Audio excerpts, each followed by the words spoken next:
Vamos agora falar do Cimento Bravo, uma empresa maranhense que muito vem contribuindo para o desenvolvimento do nosso estado. Um cimento daqui do Maranhão que conquistou a preferência da construção civil e principalmente o coração da gente. Um cimento resistente produzido apenas com matérias-primas de qualidade, promovendo secagem rápida que gera economia, reduzindo assim o tempo e o custo de sua obra. O Cimento Bravo é ideal para todo tipo de obra porque respeita o meio ambiente. Cimento Bravo ideal para todas as obras, ideal para a sua obra, para obras de uma vida. Se quer saber mais, acesse www.cimentobravo.com.br ou ligue 0800 200 4000, repetindo 0800 200 4000. E voltando a falar aqui com nossos convidados. Diante de indicadores tão positivos, o que esperar de 2024? Já há algumas previsões que a inflação vai permanecer mais ou menos nos patamares que estão hoje, muito influenciado pelas taxas de juros americanas, a taxa Selic não vai cair tanto. Agora, o déficit fiscal parece ser um problema, né? E aí o governo está tentando tapar de todos os jeitos com medidas provisórias no final do ano. O que vocês acham que vai acontecer em 2024? Qual é a expectativa? Bom, o que a gente vê é que nós terminamos o ano, pelo menos, com as regras estabelecidas para 2024. A aprovação do arcabouço fiscal, mesmo não sendo o que poderíamos considerar como ideal, pelo menos já se tem uma regra. O medo agora é como vão ficar essa alíquota. É uma regra bem melhor que a anterior, né? É uma regra. O mercado ele reage bem assim. Se eu sei como está o campo, que isso, voltando ao primeiro bloco, é parte do que o mercado sempre foi pessimista, porque ele não sabia qual a regra efetiva que ia ser adotada.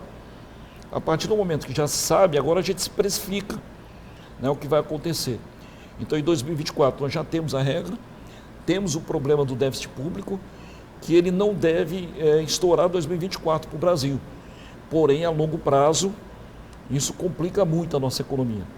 Tá? Então, o mercado vê 2024 como um ano eleitoral, que é um ano que também o governo coloca muito recurso dentro da economia, já como histórico de todos os anos.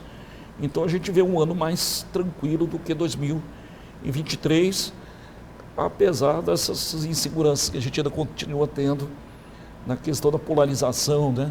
A nível Brasil, esses embates entre o legislativo e o executivo, com o judiciário no meio, porém com as regras um pouco mais claras para a gente seguir. Eu queria pegar só o gancho do que o Fernando falou, porque eu acho assim, há pouco tempo atrás a gente falava na questão da dominância fiscal, né? Porque a expansão dos gastos era muito grande e a política monetária ela perdia o efeito, né, professor? Agora eu costumo dizer que a gente está numa dominância eleitoral. Então, a gente mal terminou uma eleição e no começo do ano a gente já teve gasto, né? E por uma coincidência, e no caso eu acho que uma coincidência infeliz, o governo Lula ele está totalmente diferente do primeiro governo dele. Você vê que ele já está gerando déficit no primeiro ano. Infeliz ou feliz? Infelizmente, ele já está gerando déficit no primeiro ano do governo. Né, diferente daquele primeiro governo lá, que tinha o Meirelles, que segurava um pouco essa onda, ele já começou gastando muito. Mais parecido com Dilma do que com Dilma. Então, isso é muito ruim. Eu acho que a gente está numa dominância eleitoral, que combinou com essa vontade de gastar do governo Lula para justamente aplacar a oposição política. Porque a gente vê as pesquisas aí eleitorais, né? Por incrível que pareça, a gente está com um desemprego de 7,5%, né? É um desemprego historicamente baixo, de coisa de 8, 10 anos não se via isso. E as pesquisas de opinião está caindo a aprovação do governo, estão indo em outra direção. Então isso está dando um impulso porque o governo já tem essa predisposição natural, o viés econômico da política do PT, gaste mais. Então eu vejo, expandindo um pouco mais o pensamento, com muita preocupação. Vai ser um voo de galinha de poucos anos. O primeiro governo Lula, você segurou o superávit e tal, uma certa independência do Ministério da Fazenda para atuar.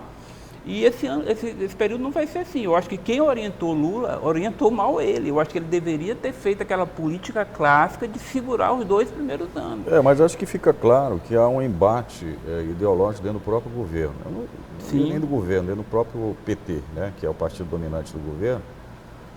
Por quê? Porque a gente pode classificar, pelo menos eu classifico toda a atuação do Fernando Haddad esse ano como bastante coerente e segura e até conservadora em relação ao pensamento do PT. Né?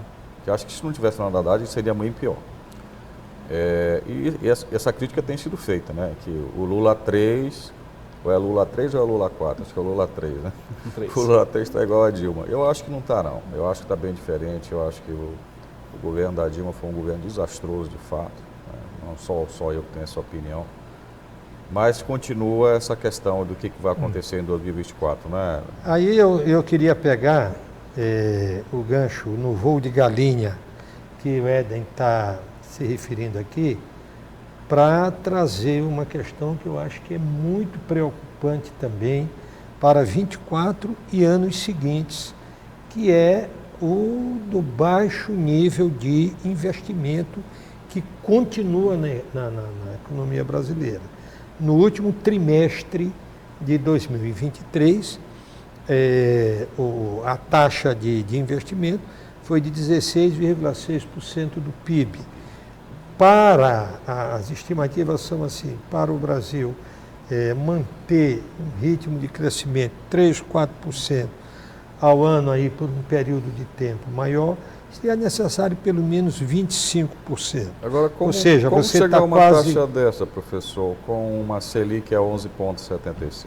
Você vê o seguinte, a política monetária, eu acho que é a grande vitória da economia brasileira nos últimos tempos, né? É a política monetária que garantiu a inflação dentro da meta, que vai garantir para frente e que vai, ela própria, né, permitir essa taxa ir baixando. Acontece que o Brasil tem problemas de desequilíbrio fiscais históricos, não é? Que não dá para ser consertado em 5 anos, não é? Que, portanto, não com golpes de marreta derrubando a taxa de juros que se vai conseguir isso. Se tem alternativamente a taxa a uma queda mais acelerada da taxa de juros, o desmonte aí eu acho que o Haddad tem tido um rumo acertado, que todo esse conjunto de benefícios provenientes da nossa formação patrimonialista, né, que permite, por exemplo, a indústria automobilística ter benefícios fiscais desde que surgiu no país até hoje e vai continuar assim. Continua querendo. Continua obtendo, não é só querendo, né? Então, para mim, voltando aqui, a coisa decisiva, né, vai estar na elevação da taxa de investimento da economia para proporcionar uma taxa de crescimento do PIB sustentável por um período de tempo longo, e isso vai criando aquilo que todo economista gosta de falar, de círculo virtuoso, mas é assim mesmo. Se você tem, numa economia que tem crescimento sustentável, todas as demais coisas se ajustam com mais facilidade, tem duas coisas, inclusive a taxa de juros. Duas coisas que têm sido faladas muito ultimamente, que é o crescimento do PIB potencial do Brasil, que ele mudou de patamar, e isso é uma discussão forte, né, Éden? Como também a taxa de desemprego que não seja inflacionária. Já estão falando que não é 7,5%, que é 9,5%. O que vocês acham disso? Sobre essa questão, eu vi uma coisa muito interessante. Neste ano 2023, durante 3 trimestres consecutivos, o crescimento observado do PIB foi maior do que o Previsto. crescimento potencial. Isso. Getúlio Vargas, quando Getúlio Vargas diz, olha, isso não quer dizer muita coisa. O que é que aconteceu? Exatamente isso. Como a economia tem uma taxa de investimento muito baixa, não é que tenha havido uma expansão grande da demanda que tenha sancionado esse comportamento, mas é que realmente o PIB potencial ficou mais ou menos estagnado, então esse voozinho de galinha que aconteceu foi acima dele. É isso, Fernando? Tem um outro fator que a gente ainda não colocou na mesa, mas que eu acho que a gente tem que levar em consideração também. Eu concordo com o Éder que a longo prazo, Éder, realmente a nossa economia está muito em risco por conta de um outro fator, que é o aumento do gasto público. O custeio da máquina não reflete necessariamente no crescimento econômico. O que está acontecendo? Nós estamos inchando ainda os custos, usando esse dinheiro que foi injetado e achando que isso é sustentável a longo prazo. É sustentável a curto prazo, então por isso que eu coloco que em 2024 nós não teremos uma economia muito, apesar do nosso PIB, a previsão desse ano não é igual a do ano passado, já cai para metade, né? Tem gente 1,5% já. de 1,5% a 2%, o governo dizendo 2%, o mercado botando a 1,42%, 1,50%, 1,53% da Focus. Então, a gente já vê que o crescimento do PIB cai. Enquanto o governo não também, que foi um trabalho bonito feito pelo Fernando Haddad de brigar para não aumentar, crescer ainda mais o déficit, né? Enquanto isso não foi coacionado, a previsão de longo prazo é ruim. Mas 2024 a gente vai ter uma condição melhor, com um grande problema de investimento que só faz agravar a longo prazo o nosso projeto. Eu acho que além das questões de gastos, né, com políticas sociais, que tem o seu valor, né, e cabe num país tão desigual, há uma questão que a gente também tem no Ministério da Indústria e Comércio, o vice-governador Geraldo Alckmin, que traz um pensamento que é São Paulino, né?